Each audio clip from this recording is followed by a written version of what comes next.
What is diabetes, how it emerged, and why the liver and blood sugar are at the center of the problem? Did you know that diabetes is not a modern disease? It was described more than 3,500 years ago, long before blood tests, insulin, or medications even existed.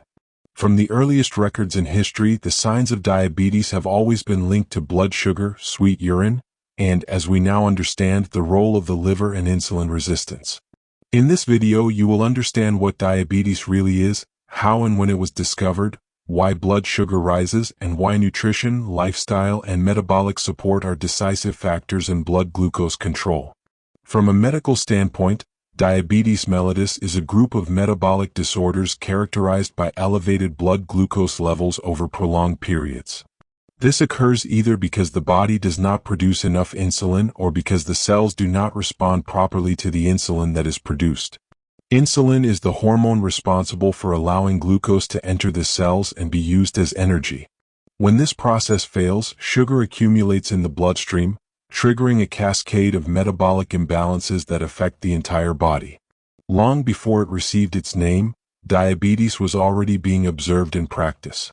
In ancient Egypt, around 1550 BC, physicians recorded cases in the Ebers Papyrus of people who urinated excessively, a classic sign of the disease. In ancient India, between the 5th and 6th centuries BC, Ayurvedic doctors noticed that the urine of certain individuals was sweet and attracted ants.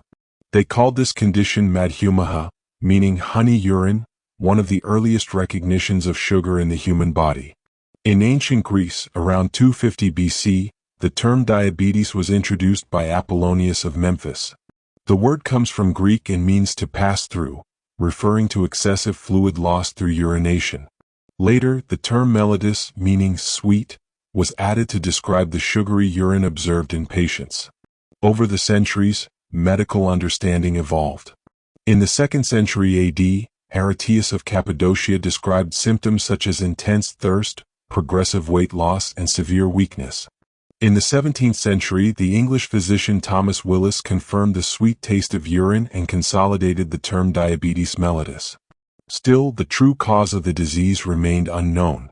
A major breakthrough occurred when science began to understand the role of the pancreas and the liver in glucose metabolism. In 1869, Paul Langerhans identified special cells in the pancreas, later known as the islets of Langerhans.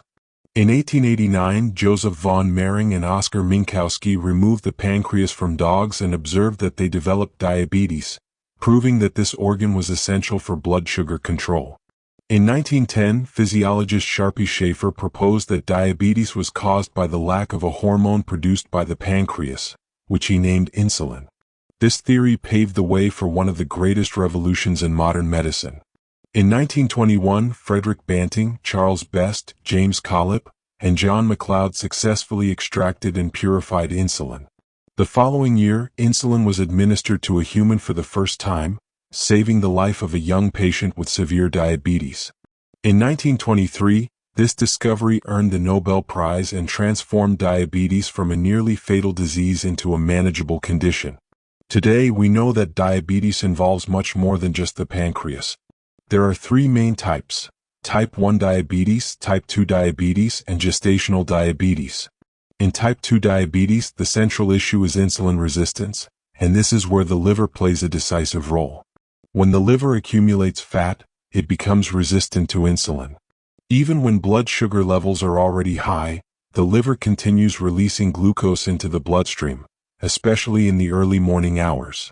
This explains why many people experience high fasting blood sugar upon waking, even when following restrictive diets. For this reason, blood glucose control goes far beyond medication alone. It involves daily choices that directly affect metabolism. A well-balanced diet is one of the most important pillars. Prioritizing natural, fiber-rich foods such as vegetables, leafy greens, legumes, seeds, and whole grains helps slow glucose absorption, reduce blood sugar spikes, and improve insulin response.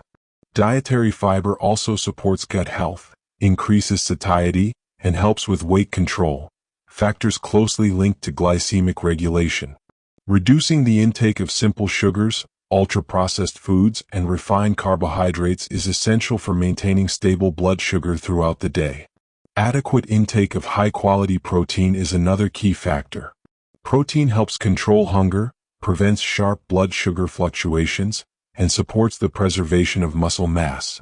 Muscle tissue plays a crucial role in glucose uptake and utilization, acting as a natural storage site for sugar when properly stimulated. Physical activity is one of the most powerful tools for managing diabetes and blood sugar. Regular exercise allows muscles to use glucose more efficiently, even independently of insulin. This reduces circulating blood sugar levels and decreases excess glucose stored in the liver. Exercise does not need to be extreme. It can include walking, home workouts, resistance training, functional training, or gym-based exercise. The most important factor is consistency. On average, 30 to 40 minutes of activity, 3 to 4 times per week, can produce significant benefits for blood sugar, liver health, blood pressure, and overall well-being. In addition to nutrition and physical activity, certain supplements and natural products may support glucose metabolism, insulin sensitivity, and liver health. These resources do not replace medical guidance, but they can be valuable allies when used responsibly and combined with a healthy lifestyle. If this content helped you better understand what diabetes is, how it developed, and how it truly works in the body, subscribe to the channel for more videos about blood sugar, liver health, nutrition, and metabolic wellness. Like and share this video so more people can access reliable information, and leave a comment sharing your experience or thoughts about blood sugar and diabetes. In the description and comments, you will find links to natural products that support blood sugar control, as well as informative ebooks for those who want to learn more about daily nutrition, liver health, and metabolic care. Accurate information changes decisions, and the right decisions change health.